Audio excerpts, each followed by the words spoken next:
Welcome to Mundane Conversation. I'm your host, James Montana, and today we have Denise St. Marie on the podcast, a contemporary artist. Hello. Hi, how's it going? It's pretty good. So, what do you do? Give us a brief summary of your work for anyone that doesn't know. Oh, the elevator pitch. I guess you could say my main interest is looking at human perception and the way we see the world and how it's constructed, or how we can, as artists, reconstruct the world. So in that context, I do a lot of interdisciplinary practices. So not only am I interested in digital media, kinetics, I'm also highly interested in language, text, and social practice, which is like when art asks the viewer to participate or have a relationship with the installation. So in a nutshell, that's pretty much it. It's always weird to describe your own work, but because I've stalked your website, of course. Okay, that's no so problem. looking at it, and classmates and things, we've been like, oh, have you looked at Denise's work online? Has she showed you and stuff like that? That's so nice. Yeah. So nice. I should actually mention too that I collaborate. So I have a collaborator, Timothy Walker, that I've been working with since 2009. And we've done most of the work together on the website. But previous to collaborating, I still did a lot of art intervention, which is like outdoor art installation, mostly sign-based. Yeah, text-based, a lot of text-based, that sort of heavy text-based, heavy sign-based, some weird interactive stuff. But I don't have everything up there from like a long time ago. I still have slides. I have old slides that I should upload. So what do you like the things on your website? Is that just like what you considered like the best, or just whatever you had well documented? I think it's what I had well enough documented. I mean, some of it I'm still like, oh, should it be there? But yeah, I would say what I think was well enough documented to put up.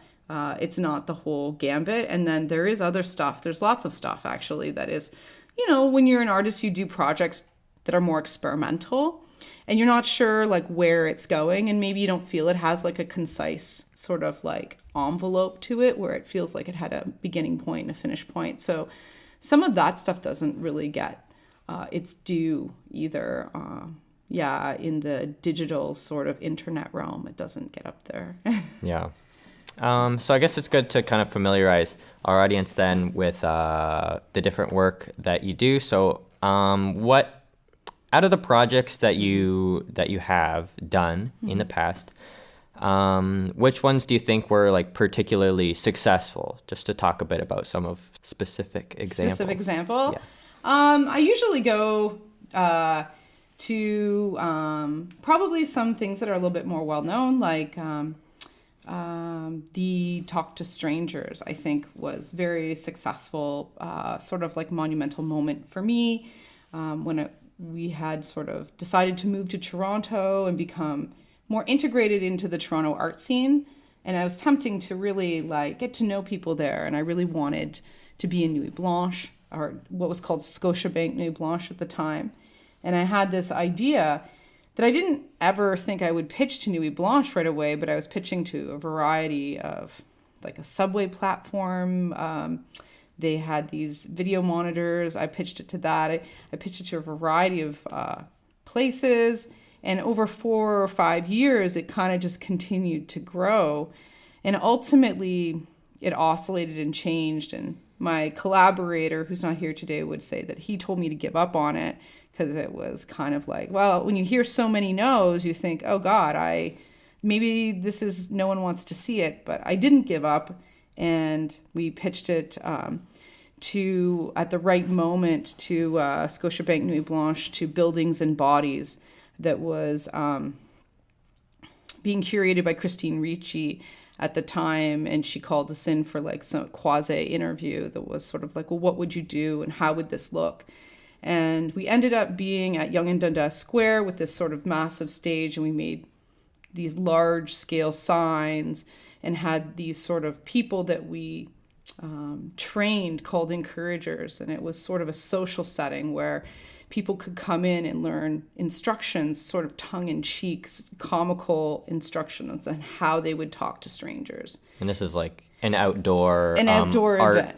Yes. Yeah. And it was 2012, so in Toronto. And a funny thing is that sometimes in some of our sort of discussions with the curator, she wasn't sure if it would work because social sort of situational art, it's sort of a question mark. It's not like a completed painting that you put on a wall and well, that's done and people will come and look at it, right? It requires the viewer to take a participatory role. So it's like performance art, but for everybody at once. So you never know. Absolutely. So you're like, oh, well, what if you show up and all these people show up and nobody wants to talk to each other?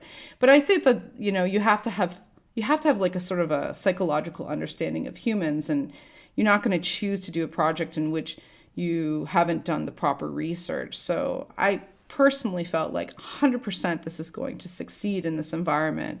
And it did. It succeeded very well, almost too well. There were moments where we were like, well, there's too many people in here. There's too many bodies talking to each other. But that, I think, was a very successful large-scale project for us. Myself and my collaborator, he played a major role in making that massive installation. He was 50% of it. And then, I don't know, smaller scale things that are maybe more intimate that people don't know about that I think that were personally successful. I don't know. I really loved, if I'm going to talk about past work and not current work, I did really have a lot of fun doing the one-way signs where I went around and we altered one-way signs in a variety of cities. And it was super small amount of text that we'd put on the one-way sign that was like, this way, that way, her way, their way, by way. And did that in Toronto and also in Windsor. And I think maybe it's kind of special to me because in Windsor I was at a conference and I was sort of there alone. I brought the ladder and I'd done a lot of sign stuff alone in my 20s, but then I had been collaborating for so long. I was really used to doing it, in tandem. And then all of a sudden my collaborator couldn't come because he was working. And I was like, well, I'll just do this stuff alone again in Windsor. So I put up a bunch of one-way texts in Windsor in the morning on my own. And it was like, I think on a holiday, and I get my vest on, my hat on, and this two men are like smoking cigarettes early in the morning by this shop. And I'm thinking, shit, they're going to see me alter this one-way sign, not having faith in my own sort of setup that I created, the psychology that I'm a city worker, but knowing who I am already, I think they're going to, blow my cover or whatever. And of course they watched me add the text to the one-way sign. They didn't even think of it as anything that shouldn't have belonged there. Yeah, because it's technically not allowed. Right? Yeah, technically it's, it is, art intervention could be seen by some as graffiti or, but it's political too. I think as people we are here and this is our society, this is the moment that we live, we should be interested in impacting the public space in which I do believe own to some extent. Yeah. But they just laughed. They saw me get up on the ladder, put the stuff, and then as I'm walking back, like, oh man, you work so early, you work alone, man, the city is really, he's socking it to you, And I was like, yeah. What time is this? I think it was probably it must have been 7:30 in the morning or 6:30 in the morning. Before people get going. Yeah, really early. We'd go really early. When I was younger, I would go at 4 in the morning, which was totally nutty, like I shouldn't. It was probably dangerous when I was in my early 20s to do that, but I didn't know. But yeah, the one-way ones were lots of fun for me too in the past. Yeah, because you have a lot of sign text-based works where you're altering public spaces, things like that. What do you think interests you about this work, about changing this sort of public setting? I think, to be honest, I don't know. I had sort of like a moment most recently where I met somebody that I knew, and I was sort of talking about, like the way we grew up. And I remember growing up, and my mom was the kind of woman, she had me in her late 40s or late 30s, early 40s. She pushed me around the mall a lot, right? And I remember having this sort of culture of being sort of imprinted in the big shiny signs, that kind of stuff. I think maybe had a subconscious thing, you know? And as I grew older, I wanted there to be more positive, funny, sort of weird messaging in the world. And when I learned how to screen print, I was like, oh, this is totally doable, you know? So I think what inspired me was that I felt like there was something lacking. I always felt like when I started to become more cognizant in my 20s of what I was seeing, I realized that it was just all like buy, do this, do that, or instructional, like turn left, you know? There was nothing human in the world giving me messaging like that would be like, yeah, life's shitty, but you're going to be okay, right? And I personally wanted that for me. So I was like, well, I guess I got to put it there for, you know what I mean? I guess I got to put it there if I want it.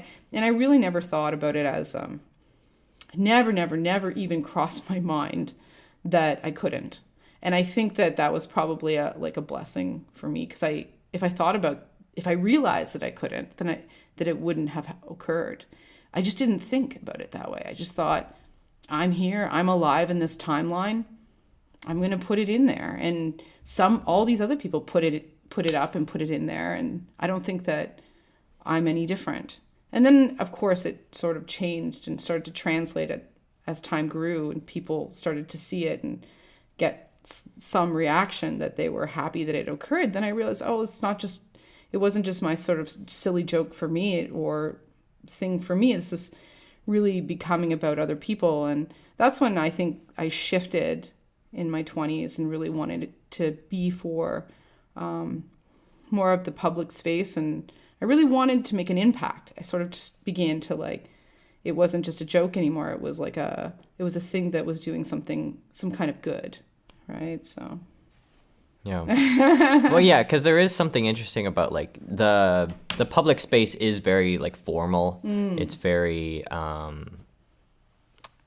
I don't know, intimidating in the sense that you look at things that they're all very straight edges, round shapes. Yes. And then your process is imitating that same sort of that visual aesthetic, where it's it looks like it would be a regular government sanctioned sign, except it says something that kind of takes you out of the space and makes you I didn't why would it say that, and kind of interrupts your day. It kind of puts in absolutely an edge of whimsicalness, which is always very lacking, I think, in everyday life. So true. Yeah. No, I didn't even think about the reality that, or I mean, I'm always, I guess I did think about it, but I forget that it's very much in the stance of looking like everything else. But in a way that it gives you, the public space almost, I felt like for an artist, it gives you a format to work with, right? Yeah. So I often thought, well,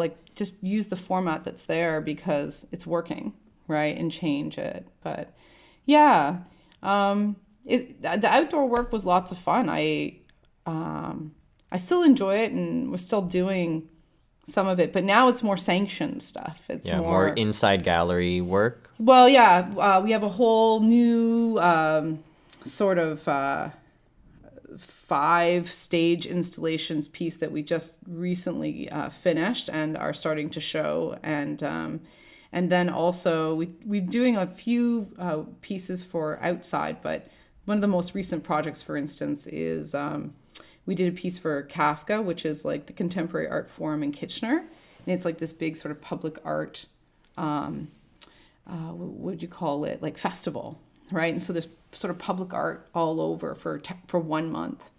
So we did some sanctioned signs there, but they're very different. They're not like the ones that look sort of like a chameleon. Yeah. They were these sort of thought bubble signs that actually use the text of the people in the neighborhood. So we got hundreds of quotes and lots of conversations with people in the neighborhood, and we tried to condense down what were the people thinking in the houses that were, and then we wanted to embed that into the streets so that people would be able to walk the streets and sort of get a sense of what everyone was, if we could condense down 8 sort of interesting quotes that people were thinking into these signs, then it would kind of like illuminate how people feel in that neighborhood. So that was a lot of fun. It was a lot of work. But it was a lot of fun. Yeah. When did you realize that this sort of thing is what you wanted to do? Was this always the plan? No, there's no plan, not. Taylor. Yeah. That's why you should follow whatever you're doing. Like sort of just, I don't know. I didn't have a plan. That's the funny thing. I went to art school. Actually, the plan was to teach art, and then I just kind of realized, like, because I loved art, and I went back to art school because I was in psychology for a while and I wasn't doing as well as I wanted to do. And I realized I loved art and I was still doing art at home during those days of doing psychology. And so I thought, well, why don't I just do this in university? Because I always did well in it. And then when I turned to actually refocus everything on a Bachelor of Fine Arts, I went out west and I just kind of threw caution to the wind and just fell in love with everything that I was doing. And I didn't really think too deeply about where it would take me. And maybe that's a bad thing, but I just sort of followed my instincts as to what I thought was fun and beautiful and interesting. And then I became really deeply invested in doing it well. And I don't know why that happened. I look back and I think, wow, I like that crazy 20-year-old woman. She's a crazy woman. Yeah. Yeah. Yeah. Honestly, I don't know what I'm doing. Obviously, nobody really does, of course.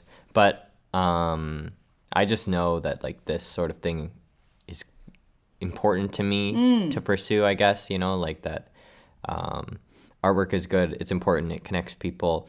I feel a lot more fulfilled, I guess, Yes. having done it than other things. I can't even see myself being a math major, that's crazy. That's another person. They know that stuff. And that's good because math is very interesting, of course, as well. We need math. We need everything. Yes, absolutely. And we need art, and hopefully I can be out there contributing to that. Oh no, for sure. Your art is it's just from what I've seen so far, right? Developing in a very interesting conceptual way, and I think just experiment. In the beginning, I just experimented. Yeah. And I just sort of tried it all, right? Was there any mediums or ideas that you played with at first that you thought maybe I'll take this further, but then kind of scrapped, maybe this isn't my style? Yeah, well, I did, but it kind of folded in, but I always loved photography a lot. I love photography a lot, but I ended up doing these outdoor installations that I had to photograph. But I kind of never thought of myself as a photographer. I kind of always thought these photos that I took were just more documentation.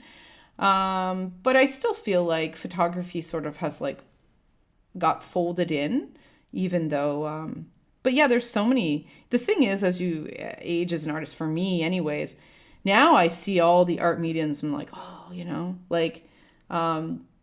even most recently in my graduate work, I took clay, I took ceramics, and it's so interesting. I never did really venture into that category before, but and indoor work, I'm more now interested in indoor work than I was ever before. I'd always sort of rejected in my early years the gallery for a variety of reasons, but I think that there's these things sort of, someone said once, there's things that if you don't sort of follow through with the investigation of them, they're kind of like ghosts that sort of follow you around, and then they'll come back. Yeah. Because they're always sort of with you. So yeah, there's a lot of different sort of art mediums that I never got the opportunity to explore, and I still look forward. For whatever time that I have left on this earth, I still look forward to exploring more of them. But I do tend to fall back into text very deeply. And I don't know, it's just the thing that is on the surface of my art making the most. So Why do you think that is? I used to tell people that I thought I was a poet that accidentally ended up in visual arts. And maybe that's a good thing because I don't know. I mean, in the scale of the arts, there's like maybe poetry, unless you get a really great book deal, is not going to get you a lot of money. Yeah. But I don't know. I think it's maybe not totally true because I don't really like huge long pieces of, like I tend to write shorter quibs or quotes, and I like to like play with words and have like double and triple and quadruple entendres happening. Yeah, I don't know. To me, language is accessible, and in its accessibility, people often think of it as what you see is what you get. And so some people are bored by text art quite easily. But for me, I think text is not only accessible, but there is this sort of challenge to play with it, right? And for me, I see like the nuances in text more than the average person, I believe. I mean, except for other text artists, because they definitely see nuances. But I think that I can really appreciate those nuances. And last thing is, text is just marks and lines put together in these queer symbols that create sounds in our brains, that create meaning, and it's all perceptually constructed. And like at the base level, text is just a concept. And so it's just, for me, it's deeply philosophical. Yeah. Yeah. You get into this, like, that's what I like about art, that you get into this really weird space. It honestly is like a total mind fuck because Absolutely. Because it gets you thinking, like, I don't know, like this, I don't know, like you can go down so many paths and it hurts my head to think of. It's kind of overwhelming and it gives me like an anxiety, but I still like it where you think like, I don't know, now I'm drawing a blank, but just like anything is perception, and like people's perceptions are different, and like you're right almost any way you put it most of the time, I think. And so like with art, it's so bizarre and conceptual, and just like talking about it is wild. And I'm saying a lot of things and saying nothing. No, I think you're spot on. That's it a lot of the time with art too. Like, I don't know. I think art, in my opinion, if I was to condense, it is applied explorative philosophy in the now, right? So it's not like philosophy of some kind of. There's a lot of beautiful philosophy. You can read Plato's Republic, and you can gain a lot of information from that. Historical piece of document still has a lot to do with today, right?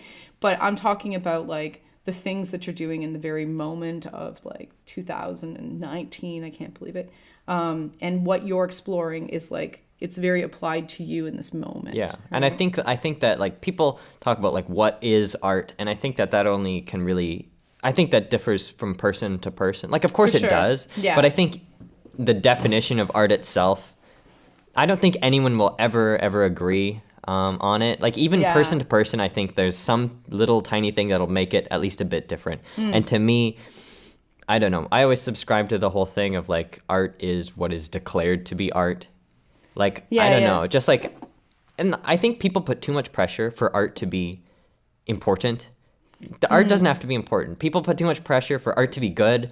Art doesn't have to be good. Oh, like, you're getting so political now. I mean, I guess it's good, so. though. It's good. Well, yeah, because like, I don't know, like people a lot of the time will assign things that they don't like. If it's an art project and they don't like it, they'll be like, that's not art.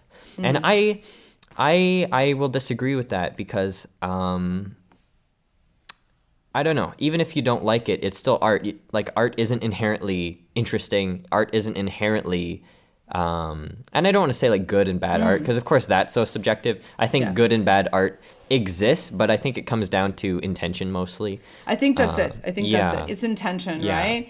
And ultimately, you're going to have a lot of people who are going to have a lot of like meat in this sort of fight, especially when you get to higher levels of professionalism and you have galleries fighting for money from the city or the government. You're going to have to try to formulate reasons as to why this style of art that's being shown in these galleries is more important than this over here, right? And they've been going on about that for like forever. Like that's the whole thing. Like local artists versus the institution, and now like I feel there's a lot of camps out there, right? Yeah. There's a lot of, and sometimes I feel even the word art is too umbrella, right? I feel like maybe conceptual art and or representational art, that there's these pockets that we all are under the umbrella, but we can be happy to like contain ourselves, and sometimes we undulate back and forth. But I would agree that there is a lot of people who use their subjective reality to displace somebody's intention, and I think it's really about the intention of the artist, that and the dedication and the there's like there's something there if somebody has decided to do this their entire life, that I could never say, well, then you're not. I'd say the longer that you toil and try and don't give up, because so many people give up, right? It's hard not to sometimes. You're like, because there's this mass economy that's like, saying, take this really great job behind this desk. And you're like, oh, I could buy so many things. Even then, I don't have an office desk job lined up for me yet. Even then, it's like, who knows? Like, even if I went, like, that freaks me out so much too. Actually, you can finish your point first. Oh no, I was just gonna say, I think that there's a lot of great things you can buy with money. Most of them maybe is art supplies, and then which you have no time to use. Yeah. Right. Yeah. It's about the thing with life is that it's liminal, right? It's so now that I think that the problem with humans is that we throw ourselves into the future far too much to know that we really exist so short. So you should do what you love. You should do what you love, because you only have this one life as far as we know. Yeah. Right? Yeah. Yeah. Like, we talk about stuff like, does art matter as well, like in class? And I mean, like, of course it does. I guess it depends on how nihilistic you want to get. Like, does anything matter? And that's valid too. Like, if nothing matters, then I don't know, just do it, I guess, Like, I don't know. Yeah. Of course, even if nothing matters, it still matters if you're in a situation that you don't like, Like, if you're unhappy where you are and your situation sucks, that's perfectly valid, even if the universe doesn't matter. It matters to you. Exactly. But I don't know, it's hard to say where to go from there. But it's depending on the scope, right? Some people want what matters within their own sphere to be the most important, while other people have this larger scope of what life is, and like you said, the universe, right?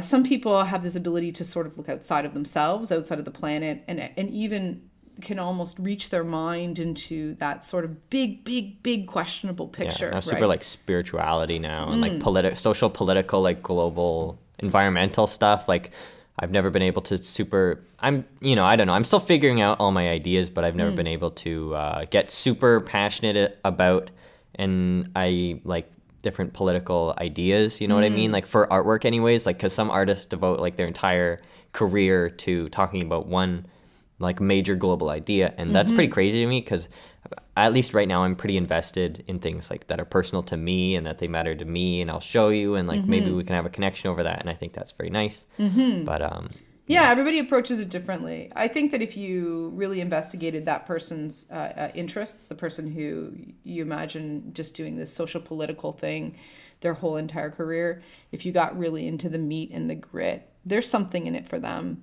There's some kind of viable reason why it's personal, right? But it just has expanded into this non-personal place. So, because I think, I don't know, I mean, this is something I don't even know, but like, does art have to be like personal to be good? Does all art stem from like personal connections, like within yourself? I don't know. That's a good question. I wonder that, because I used to think for a very long time that, well, I wanted to believe that art should just be for the people. Yeah. Right. But then the more I investigate the reason why I do art is that like I'm the people. And so like I want to make the work for the people, but I also want to make it to validate my own personal feelings. Yeah. But it's hard to separate those. It's hard to separate the thing in your head that talks the way you talk about it, right? I don't think art always has to be personal at all. I don't think art always has to be political at all. I think art can be so many variety of things, and that's really then it sort of aggregates the group of people that are interested in it.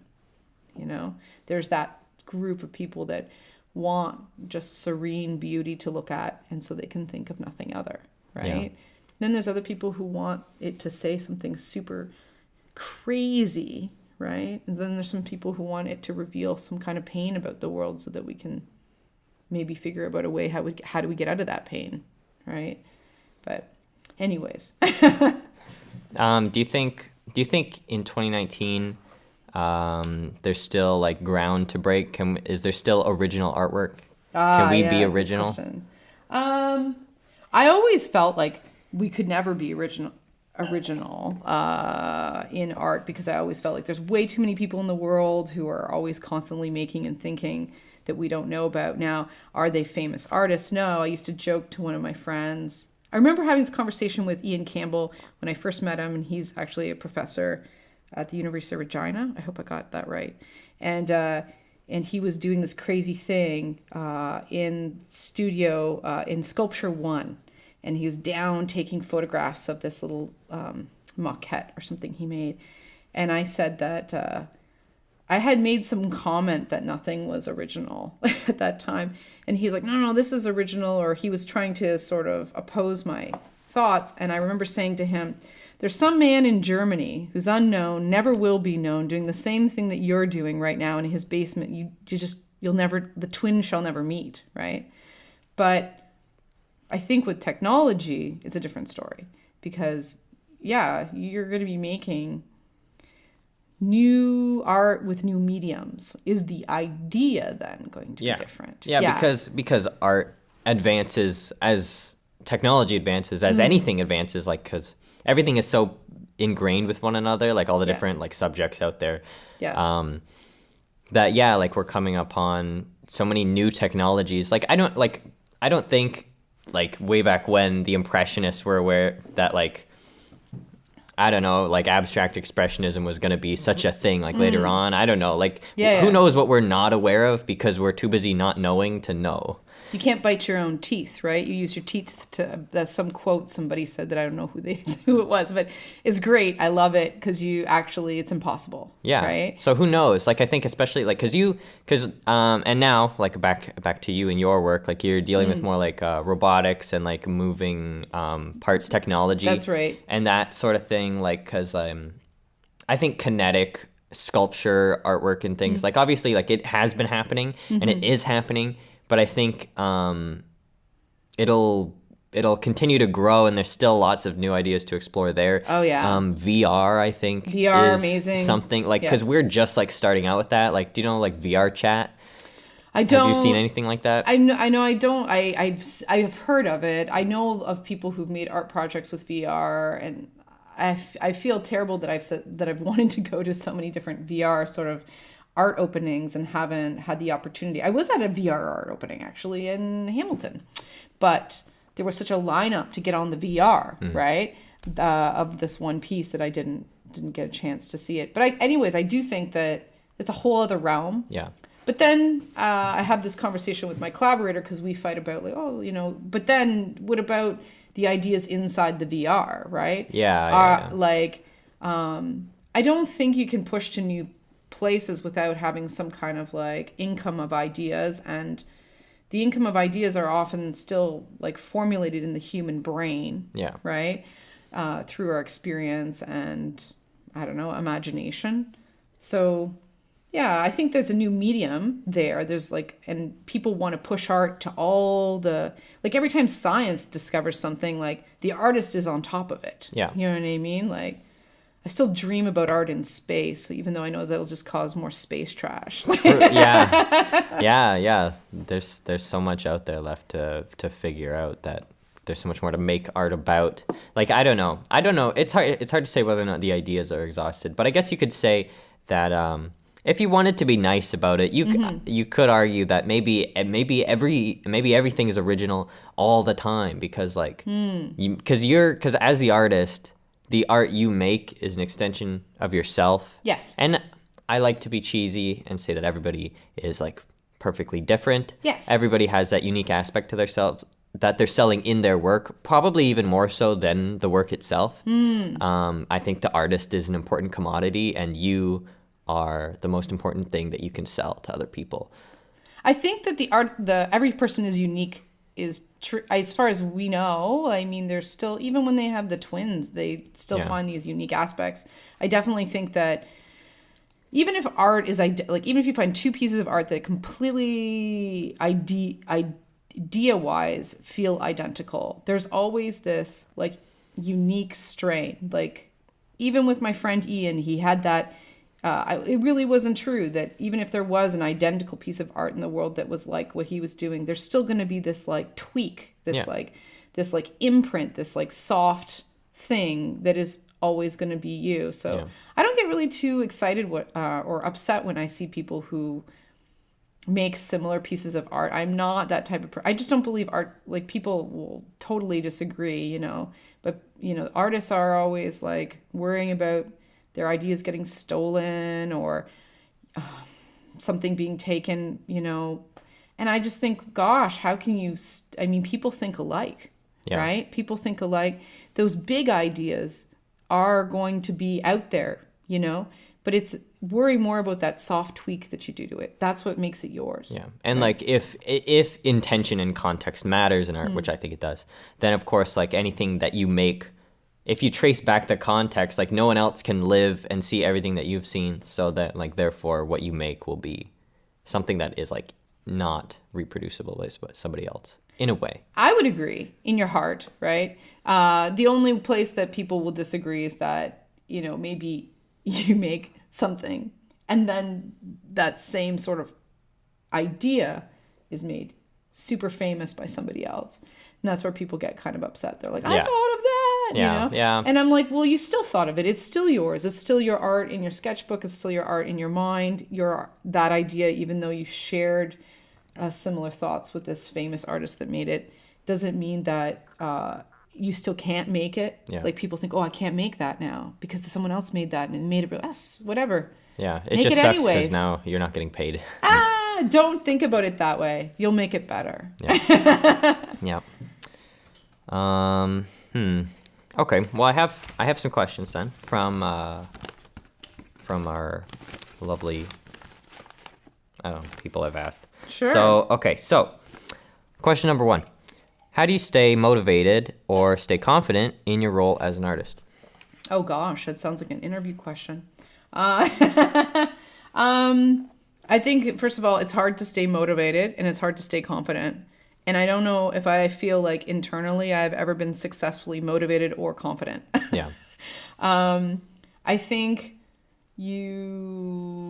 different people work differently. Some people always have to be working on something to feel motivated. So they always have to be puttering, right? And that makes them feel confident, right? Other people, maybe I'll put myself in that camp. I work in like flows where it's kind of like a wave of undulating, like there's a lot happening and then it kind of dies down. And maybe now I'm showing the work that I made or I'm doing something with that work and it feels like it's a bit of a softer sweep. And then people will come along and be like, what are you working on right now? And I'm like, well, I'm working on showing what I made. You know, there's like a lot of pieces and parts to being an artist. So I think balance is super important. To stay motivated and confident as an artist, if I was to give real advice to people who might be younger than me and listening, is that sort of look at making art as a variety of things. You have to make the work, you have to, you know, finish the work, and then you have to show the work. And all those things require different parts of you. Filling out, you know, submissions, getting money or grants to do so, and then also being in the studio. So you kind of sort of have to parcel yourself up into these different quadrants.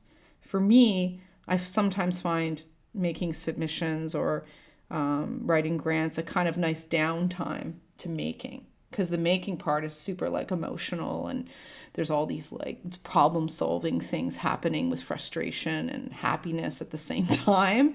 And the other stuff is just like, you know, it's like writing, and it's sort of computer administrative, like you're your own admin assistant. So yeah, how to stay motivated?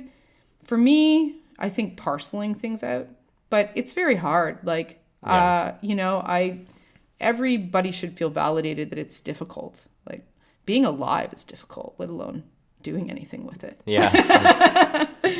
Yeah. Because I think I mean, it probably like it differs person to person. Personally, I'm very externally motivated. Like anything I do, the art making I do, that like the reason big reason that I'm here, like in art school, is to be externally motivated, because I wouldn't be doing nearly as much as that I'm doing if I wasn't here. If people weren't enjoying what I do, I probably wouldn't even be doing it, because that validation, I think part of me requires that from other people. That's human, and I don't say. think it's unhealthy. Yeah, like I think it's important for to get that encouragement. Like if on all these YouTube videos that I post, if they didn't get any likes, I would have quit a long time ago. But even if it's like 2 likes or something like that, like in person, like if 2 people say, "Oh, this is cool," well, that's something, that's a connection, that's something to keep you going.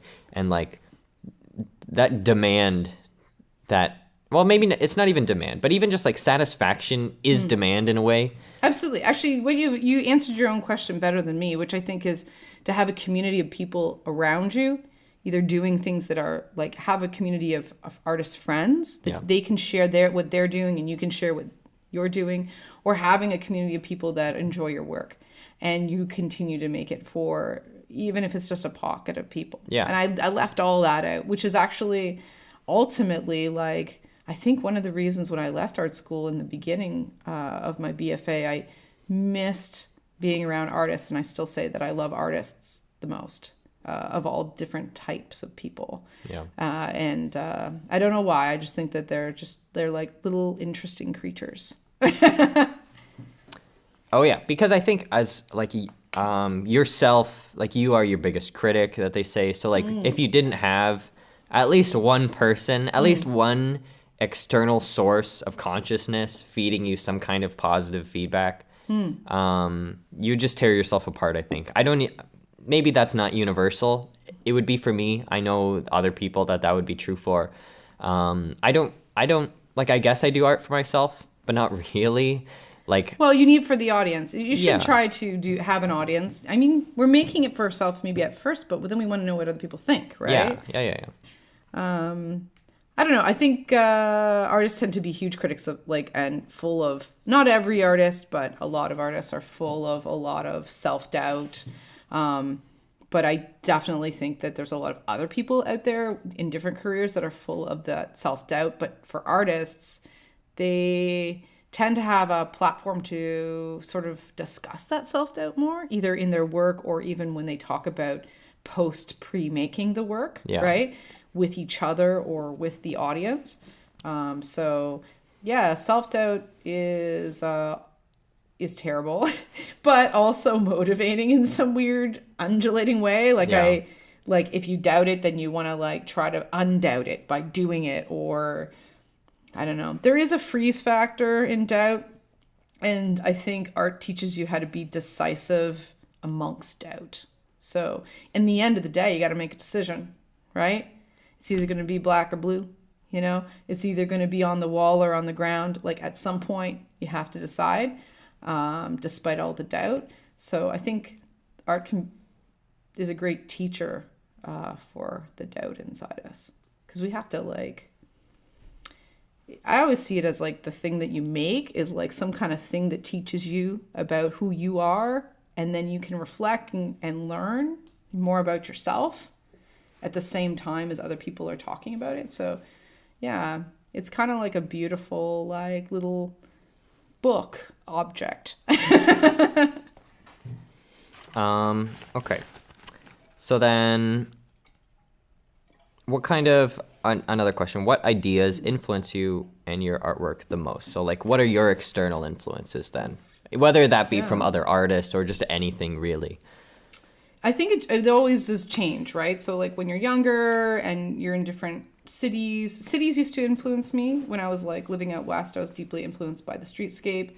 I think so. Different things have influenced me through different periods of time, but I think right now, what's deeply influencing me currently in some of the making that I'm doing outside of the projects that I'm working on, I'd say like I'm super interested in the inequity of the world, even though I know I live in a very kind of luxurious, equitable place, Canada.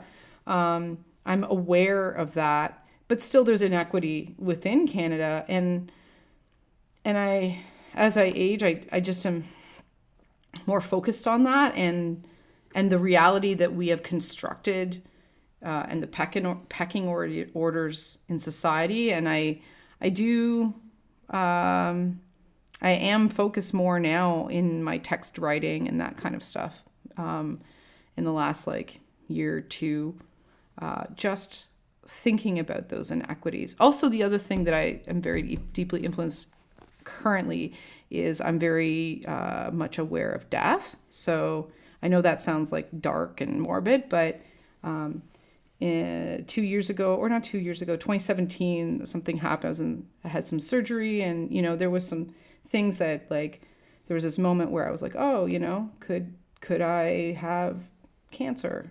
And I was like, oh my God, I had to think about death, and because that's why I had the surgery. And I was a very lucky person; it didn't happen, but there's a lot of things that have made me sort of more focused around mortality. And so that's another thing that's been influencing me lately too. So inequity and death. I don't know, this is dark, dark things. That's okay. Life's very dark often. Yeah.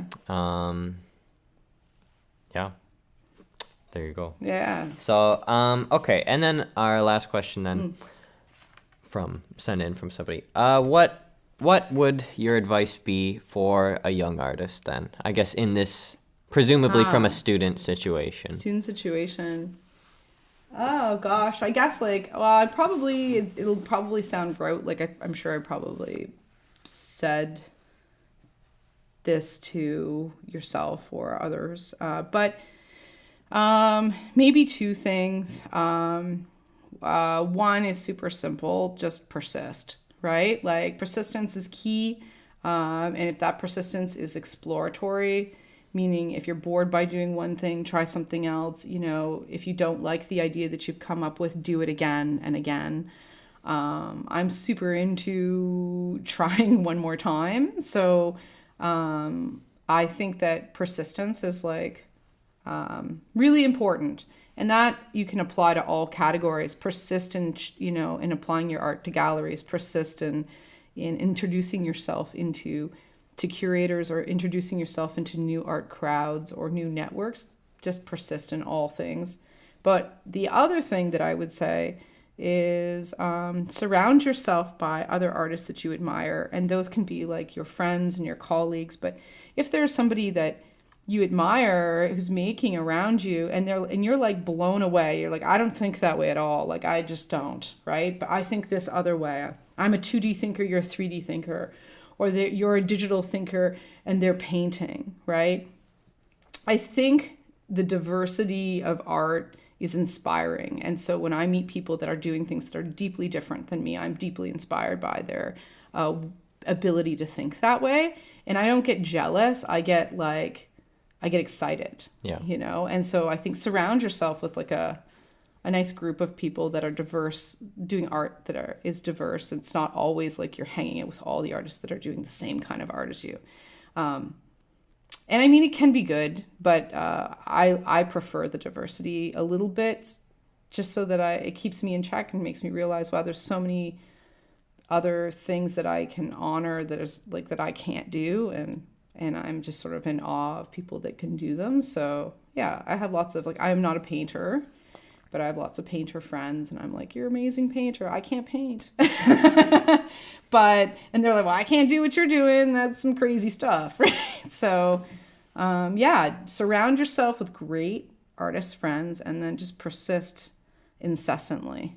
Yeah, because especially Well, because like when you're young and awkward, you don't want to fail. Like nobody wants to fail. Nobody ever wants to fail. That's such a universal thing, and it's such like it's been said over and over to not be afraid to fail and to kind of expect failing because obviously Yes. you will many, many, many times. And it's just intimidating because especially like in like 2019, the social media age where you can look at people Yeah. your age, younger than you, who succeeded already, and Yeah. you can see everybody's highlight reel all the time, I and it can be know. intimidating It because can be. I don't envy that. I mean, well, I'm living it with all the young people because I see people who are my age that are doing so much better, right? But I do think there was an interesting time where the internet didn't exist that way. But what to say in those circumstances? Maybe this sounds old, but every once in a while, give yourself a weekend without it. Like I just it is a distraction, and I agree. And I guess some people could say you could use it as fuel to the fire. Yeah. I'm not sure. For other people, it can be it's sort of defeating, Yeah. right? To see that. But the best thing I think is to take breaks from whatever makes you feel defeated. And that might not be social media. It might be a person in your life. It might be an environment. Whatever makes you feel defeated in the thing that you love the most, it's good to take breaks from that environment, whatever it is, digital or otherwise, so that you can really have that luxurious moment with the thing that you love so that you can sort of breed it life, breed it oxygen, so that persistence can continue to happen. Rejection sucks, but I think the more rejection you get, the easier it becomes. So get rejected by many galleries earlier so that you have a nice thick skin, and you're like, the best gift for me most recently is I was filled out a whole bunch of grants, and the one that I really was constantly checking, I got rejected. So then I was like, okay, well, whatevs, And then I there was another one, and I got rejected. But then what had happened is I also had filled out 3 more, and I got 2 of those. And one of them I totally forgot about. I forgot that I filled it out. So it was like a gift, right? So I think if you stay busy and try to do more things, always put out more than you think, and then you'll get back a trickle. Yeah. Right? Because rejection is necessary. It's Yeah. very important because like the people making these decisions, Yeah. like it's I don't know, like maybe it is personal, probably not, but just like they're making these decisions for what they think is best, and just because your schedules, your hopes and wishes don't line up isn't always, it just happens. It doesn't mean that your art isn't good at all. It's so often very random. It is, I would say, luck, chance, sometimes network, or a lot, there can be more network involved than you expect, right? Yeah. So that's why it's important, I think, for young artists to build their network, right? But definitely, if you get rejected from something, it does not mean that your art isn't like fantastic, innovative, interesting, special, unique. It just might mean that they already knew perhaps who they were going to take, or there was just somebody who had persisted for many years prior to you, and it was their turn, and your turn will come. So, and it'll be hopefully a delightful surprise. Next time you put it in, you won't even think about it, and it'll just occur, and it'll be like a delight. So I hope that's what happens. Yeah, yeah, don't we all? Yes, exactly. Yeah. So we're at 54 minutes right now. That's a long one. It doesn't feel like that long just to sit and talk. It's wild, but I guess yeah. So thank you very much for being on my small production. Well, today it looks like a big production. Yeah, today, true. For anyone listening, I'm dealing with a lot more heavy equipment than I have. These are rentals, and I normally just have the one mic at home. So yeah, this is pretty good. Shout out to Art. Shout out to Kanye West. Yeah, Kanye, if you're listening. Yeah, if you're listening out there, send us we some see big you, bucks. man. Yeah, please. Yeah, art's very good. Art's very important. It's true. Even if it doesn't have to be. I think it's in our soul. I mean, though whatever that is, it's inside us. It's like it's impossible to escape. Yeah. So and then to take that inescapable thing and just go for it. Yeah. So shout out to art for sure. Yeah, we've said the word art so much. I feel pretentious, but but I think that's a fun aspect to art, the pretentiousness, because there is that level. That's why I think humor is important. Absolutely. Because even if, it just always kind of like keeps you a bit more comforted, if that's your goal. If you want to make people uncomfortable, that's fair too. But I think humor is important to let them know that you're not taking yourself too seriously, because why would you? No, for sure. I would agree. Yeah. The pretentious part about art is hard to get around, but I think if you inject humor and make, Yeah. absolutely is a way to like sort of deflate that. Yeah. Because anyone can enjoy artworks, anyone can make artworks, and you don't even need a deep appreciation for your point of view to be valid. Mm-hmm. Even if it's just a super surface, glance at it for a second, neat, that's perfectly fine. And I hope you enjoyed that glance. Yeah, I mean, if we can get a glance, I'd be happy. Yeah, really, honestly, it's so hard. Even though, to get back into it, I guess, so many like, it's so easy to put your own work out there that everybody has their work out there, and it's so hard to get a single moment in the public eye, to get one person to check out your things for a second, because there's so much other things out there. It's so hard to differentiate yourself, and I don't know, that's just the ongoing struggle. Yeah, the ongoing struggle, but it's always been like that. Persist. Yeah, persist. Persist. And eventually, maybe the right person will see it and do something crazy. So yeah, yes, thank you very much. Thank you. It's been lovely. Thank you. So yeah, have a good day. Bye. I'm gonna end it now. Perfect.